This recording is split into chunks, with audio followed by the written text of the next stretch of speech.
Yo, what is up guys? It's Pedro here, and in today's video I'll be talking about emerging rookie Ricky Stromberg and why I think he'll end up starting some games for the Commanders this year. Also show you guys some clips from his game against the Ravens and give you guys an injury update on Terry McLaurin, which isn't a great one, and some other guys as well. If you guys are new, hit that subscribe button. It really does help out a ton, and that like button, trying to get to 11,500 subs.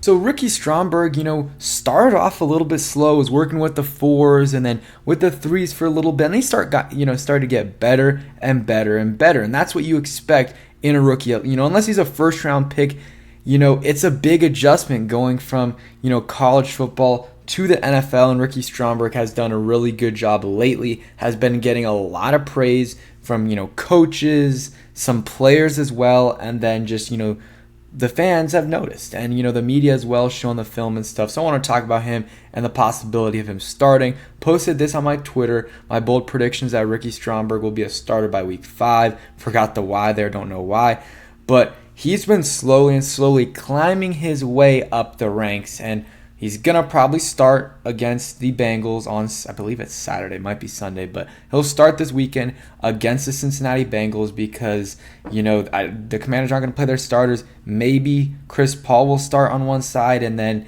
Ricky Stromberg on the other, or maybe they'll play Sadiq just to get him some more reps, but I doubt it. So he'll probably start. It'll be some really good experience for him, and I think Rivera might not want to put Ricky in to be the starting left guard right away.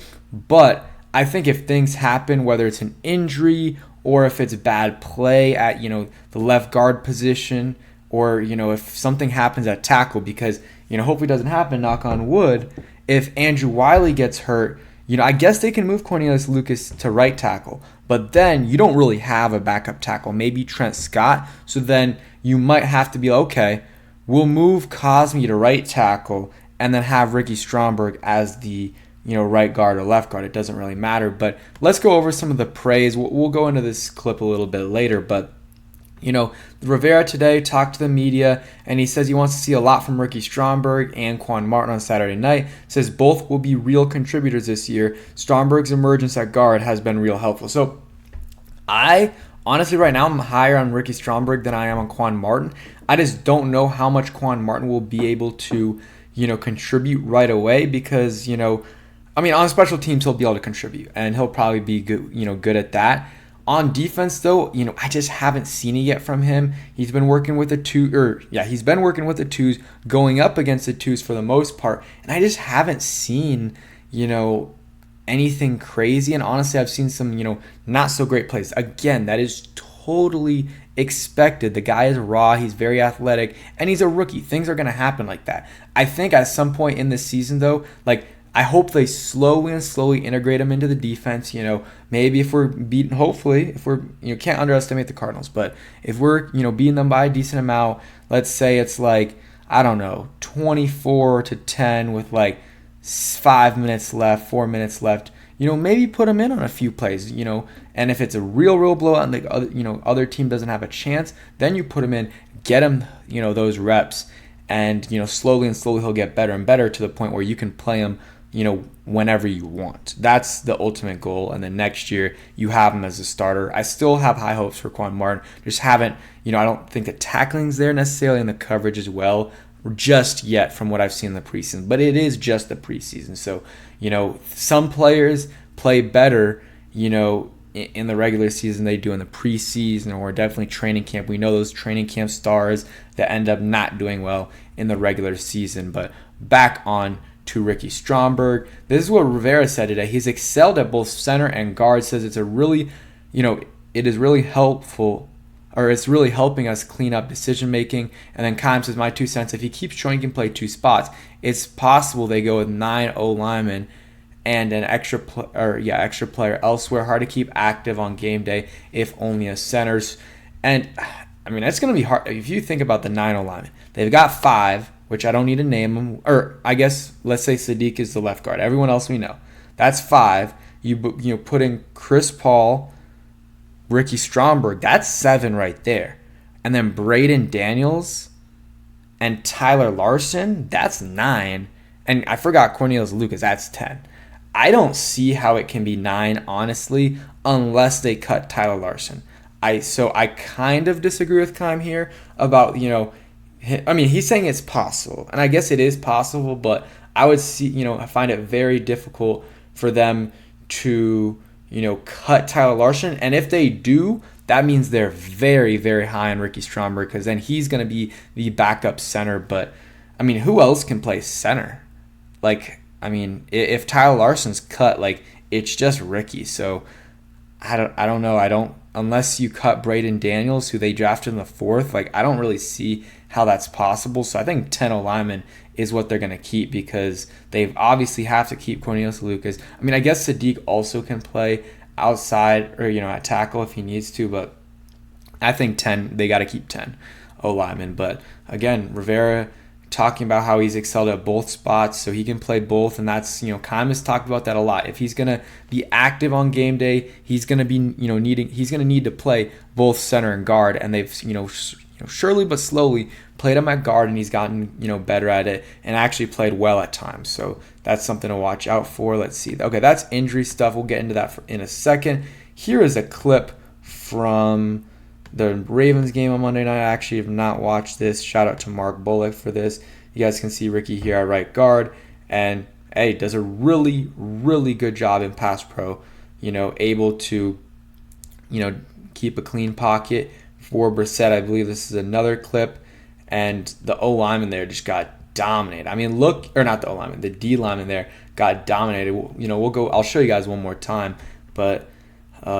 Yeah, let's go this one. This one wasn't as good as the second rep, but still. And I'm not a film expert, an offensive lineman expert, but hey, that was a good job. Gave Brissett enough time to throw it quick, and then it wasn't completed, but it is what it is. This one's more impressive because I mean, look at where he is, and like, look how much space he's giving Jacoby right here. I mean, and look at where all the other D linemen are, in respect to the quarterbacks, and Ricky's out here. 5 yards out from Brissett and by himself. I mean, Larson's here too.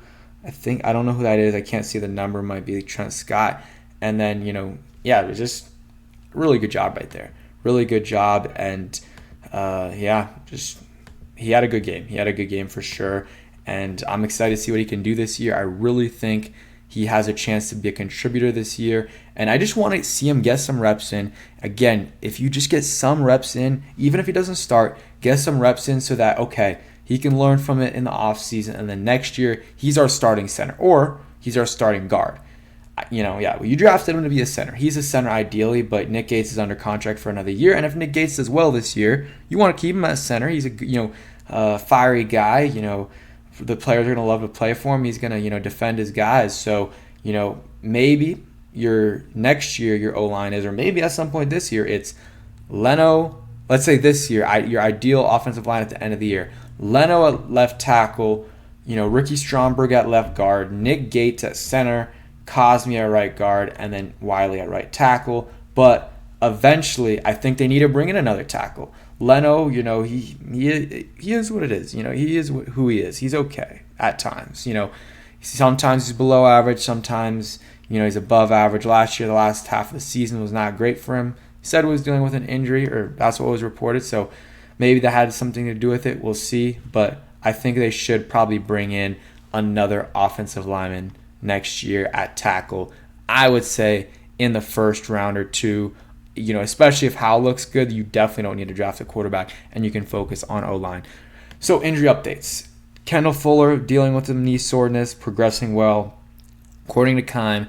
And then Dax Milne, a little groin setback. Not great for him, but we'll see what happens there. Tress Way, he's going to punt Saturday, so he's good. Logan Thomas doing more individual work today. He's progressing. So that's kind of the update there. And I want to, show you guys this one from Adam Schefter. He gave an injury update on Terry McLaurin. This is kind of what I said. He said, while expressing optimism about the status of Terry, he's uncertain for the regular season opener versus the Cardinals. He's going to work to be ready, but it's, too early to tell. And it's, usually a multiple week injury. And there will be multiple weeks between the last preseason game that they just had and the, first game of the season.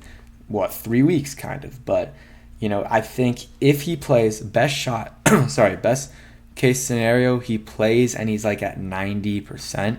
Most likely scenario is he either doesn't play or he plays and he's like at 75%, and then you risk him re-injuring it and not really being ready for the whole season. So I don't want to underestimate the Cardinals, but if if he's like at like 75%, then maybe you rest him.